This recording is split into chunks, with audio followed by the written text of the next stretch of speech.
Hanácké koláčiky. Ich pôvod prezradza už samotný názov. V Česku na Morave sa nachádza oblasť Haná a práve odtiaľ pochádza recept na tieto chutné a pekné koláčiky. Vítajte! Koláčiky sú z kysnutého cesta, takže budeme potrebovať kvások. Do teplého mlieka rozmrvíme čerstvé kvasnice. Prisypeme trochu práškového cukru a necháme nakvasiť. Trvá to asi 10 minút. Hladkú a hrubú múku navážime v pomere 1:1. Práškový cukor zbavíme hrudiek. Pridáme žltky, soľ, citrónovú kôru, najlepšie z biocitrónu, kvások,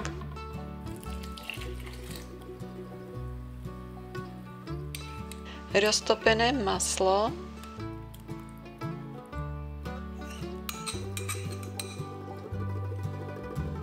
vanilkový cukor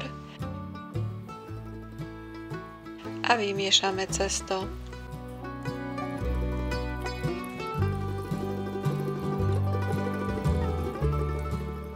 Spočiatku sa zdá byť dosť riedke, ale počas miesenia zhustne, takže múku nepridávame.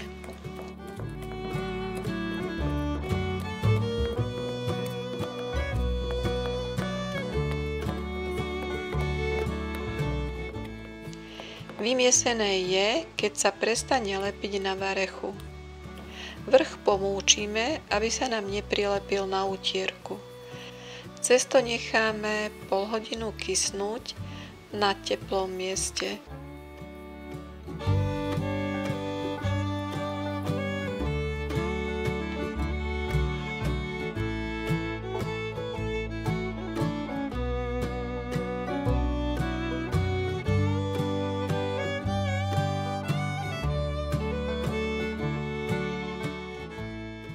Tvarohovú plnku pripravíme z kvalitného tučného tvarohu.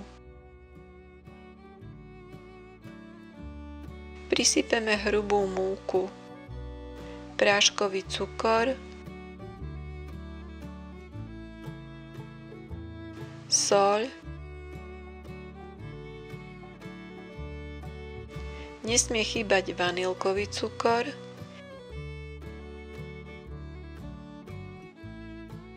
kyslú smotanu podľa potreby, ak je tvaroh dosť hustý, žltok a sušené hrozienka.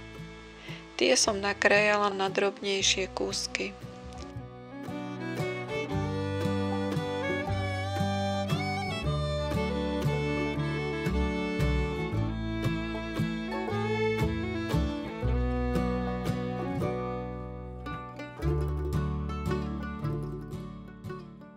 Pridáme aj z bielka vyšľahaný sneh.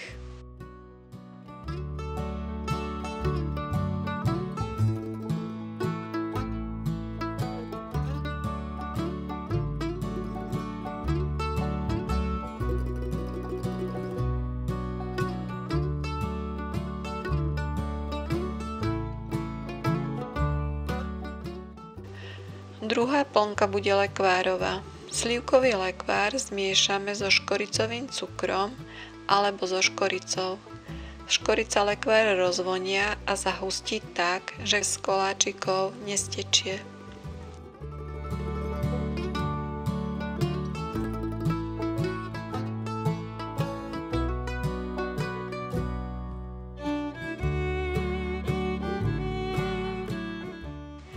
Z múky pripravíme aj posypku.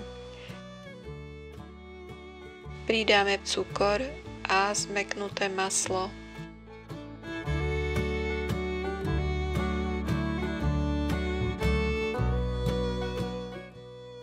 Rozmrvíme medzi prstami a dáme do chladničky stuhnúť.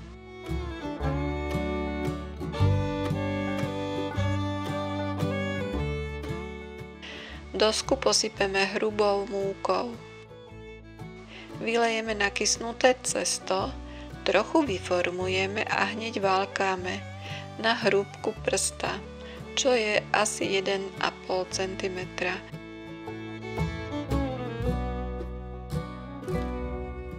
Vykrojíme kolieska 7 cm veľké.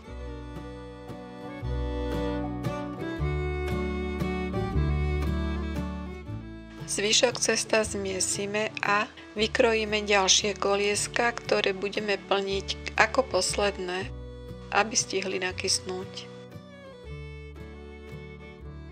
Po 10 minútach do koláčikov spravíme jamky a naplníme ich tvarohovou plnkou.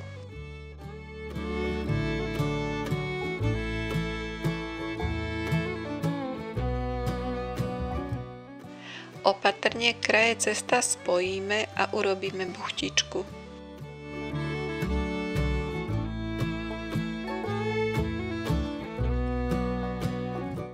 Ukladáme ich na papier na pečenie a trochu ďalej od seba.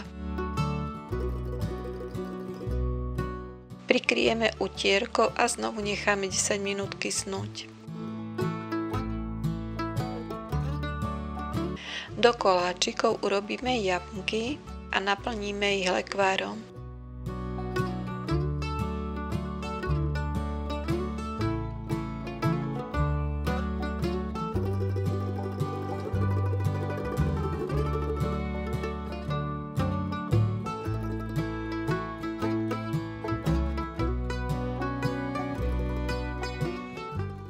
Kraje, aby mali peknú farbu, natrieme vajíčkom.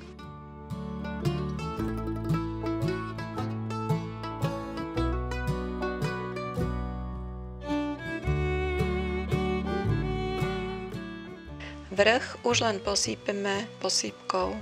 Koláčiky necháme ešte 5 minút kysnúť a v predhriatej rúre na 180 stupňov Celzia pečieme 17 až 20 minút.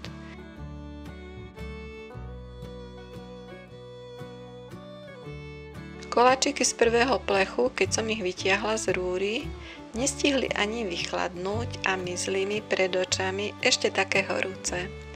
Druhý plech som si ustrážila a hoci pálili ako fras, statočne som ich zo všetkých strán poobracala pred kamerou a doslova hádzala na tanier. Prsty som mala také dopálené, že pri krájaní som si musela na ne fúkať. No tá ochutnávka stojí za to. Tieto koláčiky sú naozaj výborné. A aj na druhý deň. Ak vám zostanú, nech sa vám darí.